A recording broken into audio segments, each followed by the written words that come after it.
ان کو اپنے بیٹھنے کی جگہ پر ساتھ بٹھاتے. جب حضور جاتے وہ اٹھ کے کھڑی ہوتی، بابا کی پیشانی چومتی، اپنے بیٹھنے کی جگہ پر بٹھاتی. کوئی بڑا چھوٹے کے لیے اٹھے تو یہ شفقت ہے، نہ اس کے لیے نوازنے والی بات ہے. چھوٹا بڑے کے لیے اٹھے یہ تعظیم ہے. تو حضرت سیدہ کے لیے نبی پاک کا اٹھنا یہ کمال شفقت، کمال محبت ہے. اور حضرت سیدہ کا اپنے بابا جان کے لیے اٹھنا یہ کمال تعظیم ہے. تو قیام تعظیمی کا بھی پتہ چلا کہ کسی کے لیے تعظیماً کھڑے ہونا غلط نہیں ہے. یہ بھی ثبوت اس واقعے سے ملا. حضور صلی اللہ علیہ وسلم کی ایک بات میں سوچ کر بڑا، حدیث مستدرک میں بھی ہے، حضور حضرت سیدہ فاطمہ کو سونگتے تھے، فرماتے تھے مجھے اس سے جنت کی خوشبو آتی ہے. سبحان. اب میں اس حدیث پر غور کرتا ہوں.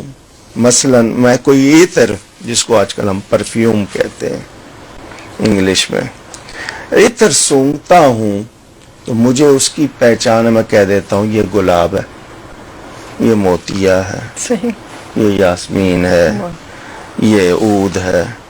تو میں نے اگر جنت کی خوشبو سونگھی نہیں ہے میں بتا کیسے دوں گا؟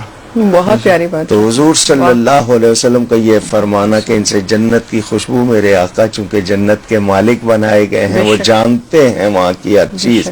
اور پھر سیدہ کے بارے میں ان کو خود یہ سنانا، فرشتہ آیا ہے اور اس نے یہ خبر دی ہے کہ تجھے اللہ تعالیٰ نے جنت کی عورتوں کی سردار، سارے جہان کی عورتوں کی سردار.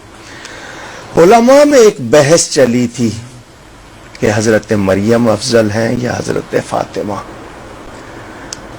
تو چونکہ قرآن نے حضرت مریم کی شان بیان کی کہ اللہ نے انہیں چن لیا سارے جہان سے، وہ اللہ کی چنی ہوئی برگزیدہ خاتون، ان کے لیے ایک نسبت ہے کہ وہ حضرت عیسیٰ علیہ السلام کی والدہ ہیں. ادھر تین نسبتیں، علامہ اقبال نے اس کو لکھا کہ تین نسبتیں ہیں حضرت زہرا کے لیے. پہلی یہ کہ بیٹی ہیں نبیوں کے سردار کی، بیوی ہیں ولیوں کے سردار کی، اور ماں ہیں شہیدوں کے سردار کی. تو یہ اللہ کی عطا. اور پھر ایک تو ہے کہ نسب، ٹھیک ہے، رسول اللہ صلی اللہ علیہ وسلم کی شہزادی ہے، بہت بڑی بات ہے، اس سے بڑا شرف کیا. لیکن اس شرف کے باوجود ان کی زندگی دیکھی جائے تو نمونہ ہے کائنات کے لیے کہ گھر کے کام کاج خود کر رہی ہیں، بچوں کی تربیت، عبادت میں کوئی کمی نہیں. حضرت امام حسن فرماتے ہیں میں ماں کو دیکھتا تھا، عشاء کے وقت مصلی پہ جاتی تھی تو فجر میں مصلی چھوڑتی تھی ساری رات. جو تمام سیدوں کی ماں ہیں. آج ہم سید کہلانے والے یا دوسرے لوگ ان سے عقیدت محبت کا تو اظہار کرتے ہیں، مگر ان جیسا عمل کوئی بھی نہیں ہے ہمارا.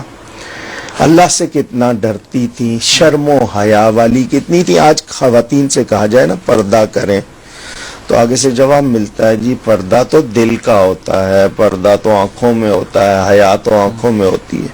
تو میں پوچھنا چاہتا ہوں کہ حضرت سیدہ کی آنکھوں میں حیا نہیں تھی؟ کیا ان کے دل میں پردہ نہیں تھا؟ اس کے باوجود ان کی چادر کو کسی غیر محرم نے نہیں دیکھا.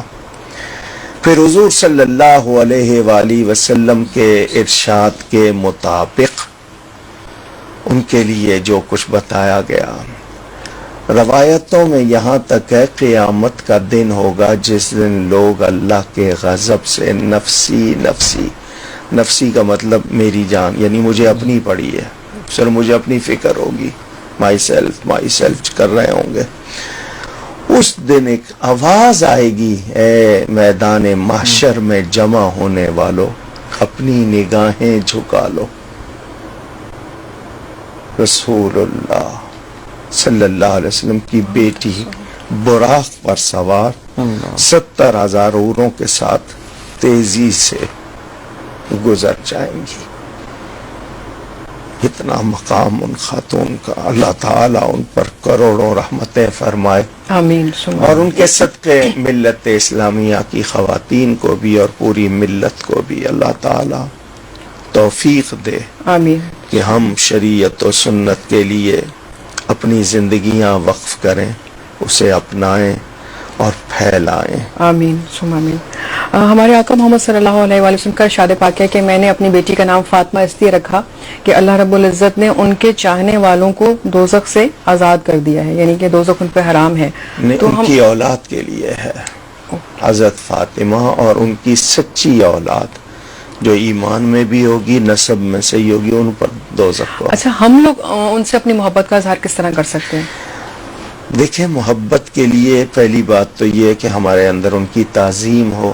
صحیح. ہم ان کو اتنا چاہیں کہ ان کے خلاف کوئی بات کرے تو ہم سے برداشت نہ ہو. کوئی ان کے بارے میں توہین کرنا چاہے تو ہم اس کو گوارا نہ کریں. صحیح. پھر محبت کا ایک یہ بھی تقاضا ہوتا ہے کہ ان کو فالو کریں، ان کی پیروی کریں. صحیح. محبت کا ایک تقاضا یہ ہوتا ہے کہ ان کا ذکر کریں. اور پھر آل نبی یہ وہ ہیں جن پر ہم درود بھیجتے ہیں. جب تک ان پر درود نہ بھیجا جائے ہماری نماز پوری نہیں ہوتی. بے شک. اس دیکھا جائے تو. صحیح. اور پھر ان کی محبت ہمارے لیے کفارہ سیئات، یہ عربی کے لفظ ہیں. سیئات گناہوں کو کہتے ہیں، کفارہ مٹانے کے، یعنی ہمارے گناہوں کو مٹانے کا ذریعہ ان کی محبت. بے شک.